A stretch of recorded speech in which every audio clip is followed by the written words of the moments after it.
கவிதையின் தலைப்பு தலைக்கவசம். தலைக்கவசம் அது நம் உயிர்கவசம். உயர்ந்த திருவாக்கியங்களில் இதுவும் ஒன்று. கண் கட்ட பின் சூரிய நமஸ்காரம் எதற்கே? அனுபவத்தை போன்று ஒரு ஆசான் இல்லை, தோல்வியை போன்றொரு நண்பனும் இல்லை. நம்முடன் நம் குடும்ப நலனையும் மகிழ்ச்சியையும் உறுதிப்படுத்த தலைக்கவசம் அணிய முயற்சி செய் நண்பா. நமக்கும் நம்மை சார்ந்தவர்களுக்கும் சமுதாயத்திற்கும் நல்லது நன்மையே. இன்சான் உடலுக்கு தலையே பிரதானம், அதனை நன்றாய் பார்த்துக்கொள் நண்பா.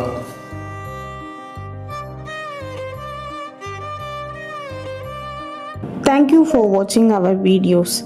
Kindly subscribe our YouTube channel AGRN Amudananju. Follow us on Facebook and Instagram AGRN Amudananju. Don't forget to click the bell icon.